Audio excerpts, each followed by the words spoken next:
Hey guys, this is Hunter with You Don't Know Ball, and today we're going to be doing something a little different. I'm a Bears fan. I know some of you guys are Bears fans, and the number one pick is a big topic right now, whether they're going to trade Justin Fields, which is seeming more likely. But today we're going to look at Adam Jahns and Kevin Fishbain's mock draft 1.0 for the Chicago Bears. So what they both did is they basically did two mock drafts simultaneously, so they each put their own picks, which I will have up on the left side of the screen here, and then I will go through just kind of like their picks round by round and kind of just let you know how I feel about them. Now, all these players in the deeper rounds, I'm not going to know a ton about, but at the same time, based on positional need and everything like that, which these guys, Fishbain and Jahns, are really good beat writers for the Bears, so I trust their opinion, but it'll be interesting to see kind of who they think that the Bears should take, so let's get right into it. So round one, pick number one for Kevin Fishbain. He says, next week the Bears brass will get to sit down with Williams for the first time. That could be an important meeting, one of likely several before draft day. I'm keeping an open mind that the Bears, as they go through the process, could ultimately decide someone else as QB1. In my opinion, I think it's pretty much set. If you look at the draft odds, I know the odds don't mean a ton based off the sports books in Vegas, like DraftKings. Like, the Bears have fell drastically as the next team for Justin Fields, and to take Caleb Williams number one, I think it's at like minus 900. So I think that's a more likely scenario than anything. We won't spend a lot of time on this pick because they both have the same one. Let's see what he has to say. Yes, and right now there's this overwhelming feeling that the Bears are going to select a quarterback this year. Polls and the staff are still in the middle of getting information. Williams, North Carolina's Drake May, Michigan's J.J. McCarthy, and LSU's Jaden Daniels. So yeah, I mean, obviously, character is a big person. A big thing, especially if you're going to be playing in Chicago, because there is a lot of scrutiny here. But at the same time, fans will say, well, I don't know if Caleb Williams is built to play here. I don't know if he has the toughness.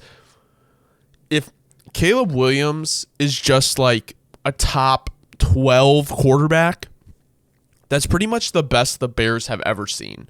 Like, as long as he plays well and the Bears win, I don't think you have to worry about that as much. Now, if things don't go well, he doesn't pan out, and, questions start coming, then we may see an issue, but I think people really underrate his toughness. I think the crying shit is really overblown. Like, he cried because he cared. I don't know how you can hate that from a player. He's not like fucking throwing his helmet, stomping around, like not shaking people's hands, like he is upset because he lost the game. The next pick, round one, pick number 9, Fishbain has Rome Odunze going to the Bears. He is a wide receiver out of Washington. He's a big body guy. I think he is a good fit here. I would really prefer like Malik Neighbors, just off the strength of, Neighbors is, in my opinion, a better prospect. Rome, it's all kind of what flavor you want.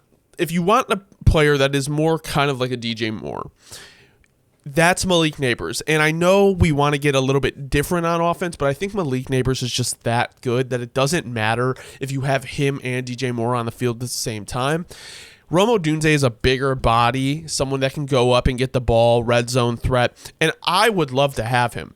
I just think the more surefire pick is Neighbors, but any type of like weapon on offense, whether that is Marvin Harrison Jr., if they trade up to go get him, Rome Odunze, Malik Neighbors, Brock Bowers, any of those are good picks. I think that is the most pressing need for the Bears, and to get a top 10 talent at that position is really, really important.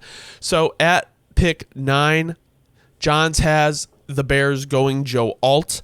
So I like this pick because I don't think Joe Alt's going to be there. So if Joe Alt was there at 9, I would be ecstatic. At the same time, I still think a skill position is more important. Joe Alt, though, what he gives you is, if you have 2 tackles that were taken in the top 10, Darnell Wright last year and Joe Alt this year, Caleb Williams is not going to have to worry about getting tackled from the edges. Really, if you focus on the interior of the O-line, then you have your tackles set for the next 10 years, as long as you re-sign them and they pan out. I think the need for left tackle and replacing Braxton Jones is really overblown in my opinion, because it's like he's held his own. And my thing is I want to see him with a player like Williams where, he's not taking as crazy as a drop and like a slow drop where it's like hard to set the edge. Like Fields has a really slow drop, and sometimes that can be hard. Has a really deep drop, and that could be hard for tackles to set the edge. So I wonder if we see an improvement from Jones coming into next year. Anyway, regardless, I like both these picks. Alta is probably the number one tackle prospect in the class.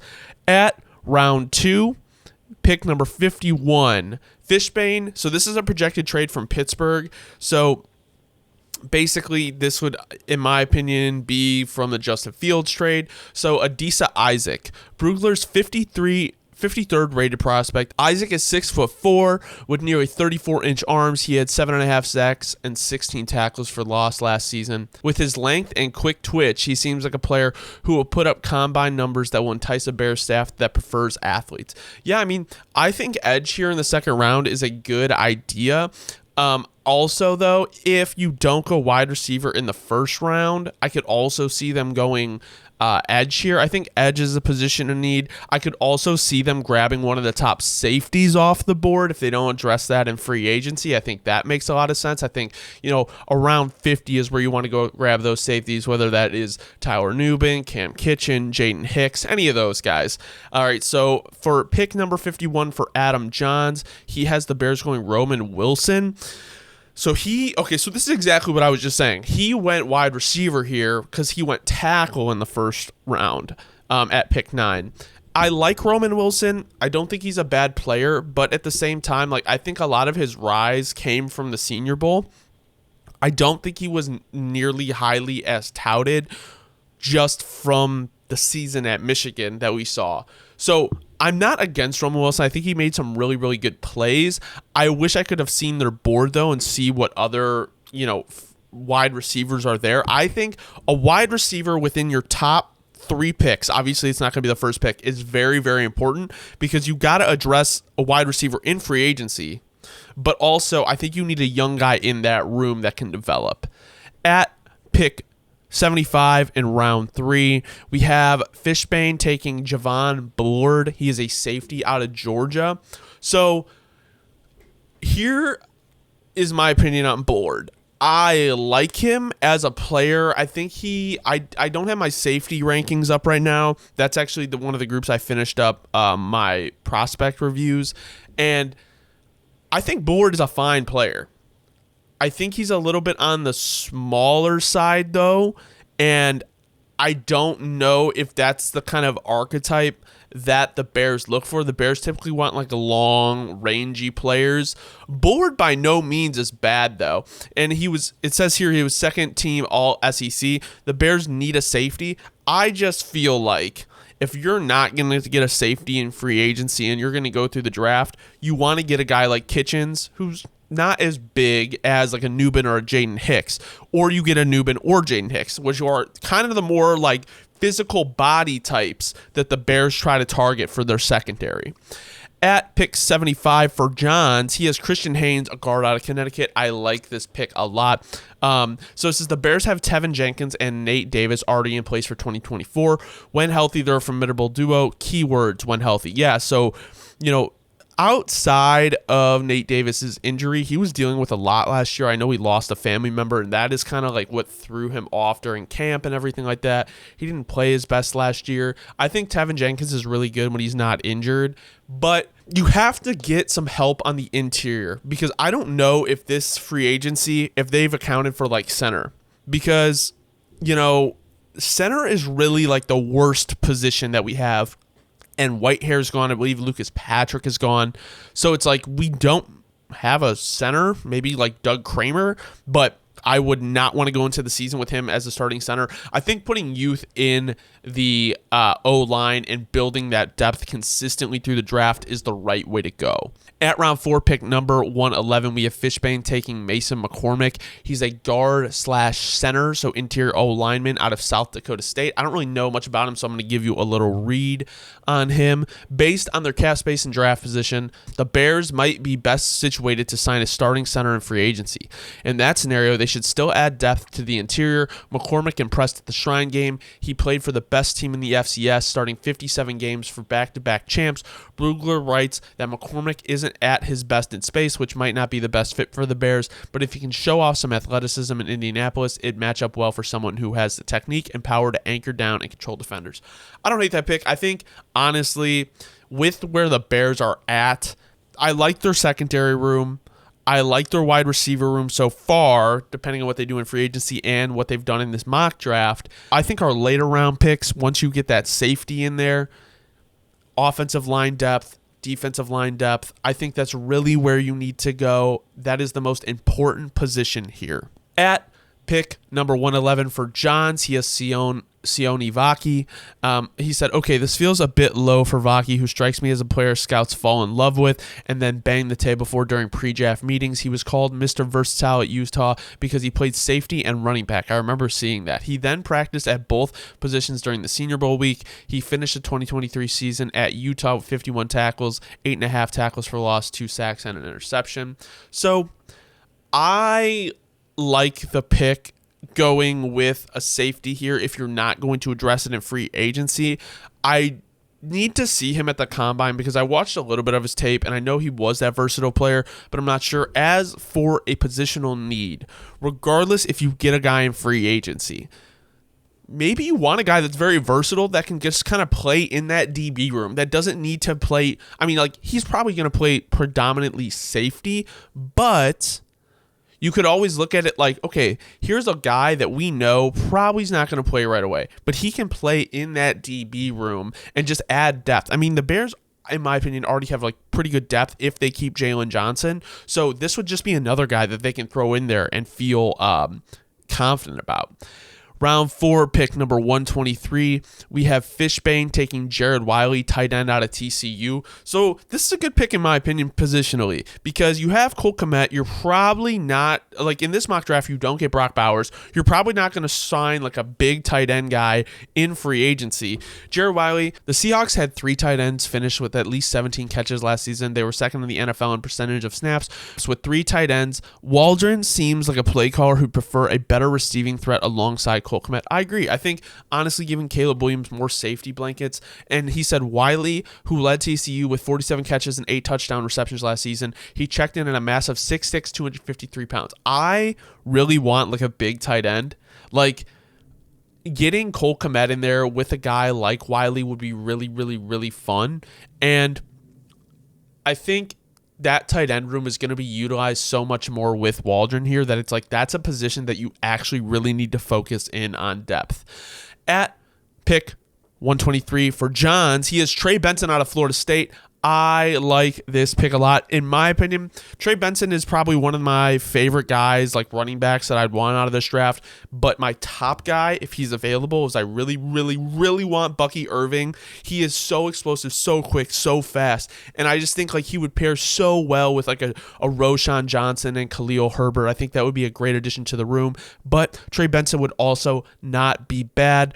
Benson isn't on the same level as Bijan Robinson and Jahmyr Gibbs, but he's a good back, one who should be able to have a role on day one for the Bears. Benson, who was tough to tackle in college, averaging 5.8 and 6.4 yards per carry over the last 2 seasons, respectively. He's a good pass catcher. Yeah, I mean, adding a running back to the room that the Bears have right now, I think is a pretty good idea. Donta Foreman isn't coming back, and Khalil Herbert, and is on, I think, the last year of his contract. Roschon Johnson, just after that injury, just didn't look the same, and he'll be back next year. It's his second year, but I think you need some like crazy speed in that room, and Trey Benson could provide that along with a Bucky Irving if you go there. Round 5, pick 143, Fishbain is taking Dylan Lobb, a running back out of New Hampshire. So it's definitely a small school. Now let's see what he has to say here. Lobb passed his big test of the Senior Bowl as he consistently put linebackers in conflict with his quickness on pivot routes and ability to snare the football. So, yeah, I mean, if you're not going to go running back in the first 4 rounds, I think at some point, rounds 4 to 7, a running back is added for the Bears. I think you kind of need to almost draft a running back every year in the later rounds just to see if you can hit on one. I mean, if you look at the NFL and see how many running backs come in the later rounds, it's like kind of like quarterbacks. You should be consistently taking shots on guys because you never know who is going to pan out. At pick 143 for Adam Jahns, we have Austin Booker, an edge out of Kansas. So that's another thing I'd like to get in the draft, and that's something else I was saying earlier is these later rounds, if you're not getting like a running back or like trying to take a jump on a wide receiver, O-line and D-line depth, that's really all you should focus on because you never know which one of these guys is going to be really good for your team. Overall, this mock draft was not my favorite. I'm not going to lie. I also don't know like what mock simulator they were using. I don't know kind of like what their off season looked like. I think my thing is like when you do like team specific mock drafts, it would be really cool to see like a little just list at the start of just like this is their projected off season free agency. And I know as, you know, we get closer to the draft and free agency has happened, we might see mock drafts be a little bit more accurate. So thank you guys so much for watching. Let me know how you guys feel about these picks, and let me know in the comments whose mock draft you like better. As always, if you don't know ball and want to know ball, be sure to subscribe, leave a like. Let me know in the comments whose mock draft you like better, Kevin Fishbain's or Adam Jahns. We appreciate you guys so much for watching. We're bringing you guys daily content. We appreciate all your help. We're growing this channel like crazy. Have a great rest of your day.